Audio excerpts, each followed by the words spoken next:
Welcome to Cross-Border Interviews. Our goal on this show is to create meaningful municipal conversations that inform, that connect, and that educate, all the while strengthening communities from coast to coast to coast here in Canada. Now, for this edition of Cross-Border Interviews, we spoke with the Town of Creighton, Saskatchewan Mayor Bruce Fidler at the 2026 Federation of Canadian Municipalities Convention. Whether it's enjoying the silence of the woods, savouring a s'more by the campfire, catching some sun on the beach, or catching the big one on many of the lakes in Creighton, it is a perfect place to get away from that big city buzz. With a population of just over 1,500 people, Creighton and the surrounding area offer all the amenities of a larger city, but with a cottage country feel. Our interview with Mayor Fidler after this quick message. You stepped up to serve your community. Now take your leadership to the next level. Introducing GEMS, Governance Essentials for the Municipal Sector, a practical, Saskatchewan-based training program designed for council members and those who support them. Whether newly elected or a seasoned leader, GEMS helps sharpen the skills that matter most: decision-making, accountability, financial stewardship, infrastructure oversight, and navigating the complex realities of municipal governance. This isn't your typical classroom. GEMS is flexible, online, and built for busy people. You don't need a university degree, just a commitment to good governance. For some, it's been years since taking a course. That's okay. GEMS is designed to build confidence and knowledge. There is a short assessment, but it's there to reinforce your learning, not to trip you up.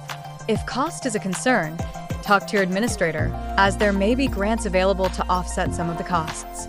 Because when local leaders grow, entire communities benefit.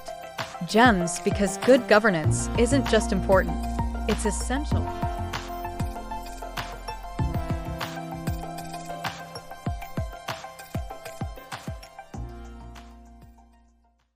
Saskatchewan communities are built on resilience, connection, and strong local leadership. Municipal leaders are the people helping communities grow while preserving the values that make them unique. Cross-Border Interviews is inviting mayors, councillors, reeves, and any municipal leader in the province of Saskatchewan to join us for upcoming episodes of Cross-Border Interviews. Tell us about your community, your commitment to public service, and the tourist destination that makes your municipality special. So whether your community is large or small, your experiences and leadership matter to us. To be a guest on the show, visit crossbordernetwork.ca and click the Join the Show link. Share your perspective, your experience, and your ideas as part of a growing national conversation on municipal governance, leadership, infrastructure, housing, public safety, economic development, and the challenges facing communities today. Your voice could help inform, could help inspire, and can help connect audiences from across Canada. From the smallest villages to the largest cities, every day your urban municipality supports you. The water that travels from tap to sewer, the emergency services that keep you safe, the parks, libraries, and rinks that you enjoy. Our cities, towns, villages, resort villages, and northern municipalities are urban hubs bringing people together. We are urban. Celebrate your municipality as part of the urban family. Bruce, thank you so much for chatting with me here in beautiful Edmonton at the FCM Convention. I got to start because it's the first time you and I have ever chatted with a simple question. Where does your sense of duty to serve your community come from, Bruce? Well, it's from living in the community for a long time, wanting to serve my community for a long time, and I have been on council and mayor for quite a number of years, and it's just because, I love the North and I love our community. We are about a year from the wildfires that ravaged your community where you were evacuated. Looking back on the last year, how has your community rebounded into the community that everyone knows and loves? Well, we have bounced back very strong.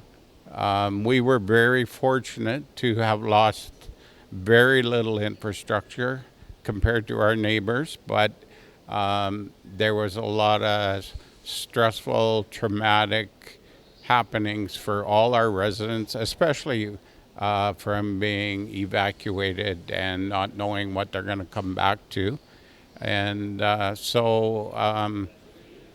they have been very supportive, and we have come back just as strong as ever. Looking at the community as a whole, looking at the future, are you optimistic that what has happened may, while hopefully never happens again, but you will be in a better position if it does ever happen again? Yes, we have prepared ourselves. We have purchased a lot more forest firefighting equipment. We have prepared our fire crew, our local fire crew, as best we can. We have informed our residents about being fire smart in their area, in their home, around their home and backyards, and we are cleaning up the neighborhoods, the bush around our neighborhoods, and things like that as much as we can. And so, yeah, but as you said, it's something we hope we never have to live through again. But I think we could, we are much more prepared.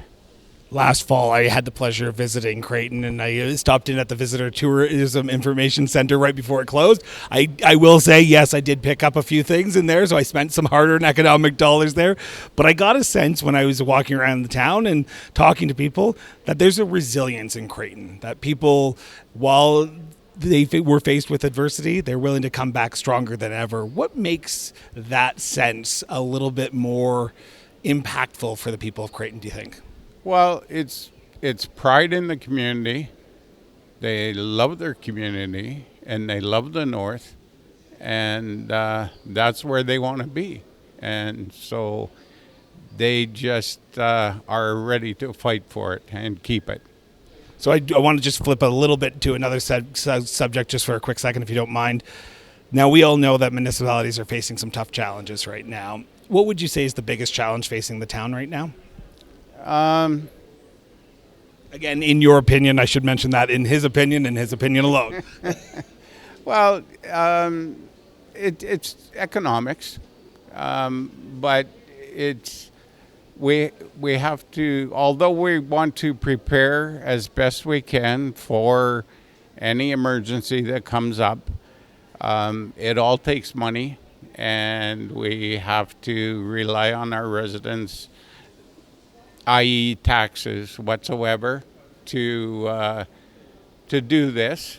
But our residents are very supportive behind us, and whatever we need to do, we will do. And you know, that's the way it is in the North and in our community. We're 2 years into your term from when you last were elected in 2024. What does the next 2 years look like for the town of Creighton? We're building. We're progressing. We're focusing on some more housing, but continued growth, continued progress, and I think it's a very positive upcoming couple of years. Bruce, I want to thank you so much for chatting with us today. Greatly appreciate it. It's my pleasure, and anytime. I will make sure I make a stop back to Creighton later on this summer. That would be great, and look me up. Thank you very much. Thank you. Thanks for tuning in for another edition of Cross Border Interviews. Now, our goal has always been to create meaningful conversations that inform, that connect, and that strengthen communities from coast to coast to coast here in Canada. Now, if you found value in today's discussion, please take a moment to subscribe to the show, leave us a review, and share this episode with your community. And if you are a municipally elected official with a story to tell, insights to share, or ideas worth spotlighting, we invite you to take part in an upcoming episode. Reach out to us directly by visiting crossbordernetwork.ca and learn how you can take part in an upcoming episode, or email us directly at info@crossbordernetwork.ca. So until next time, stay informed, stay engaged, and thanks again for tuning in for another edition of Cross Border Interviews.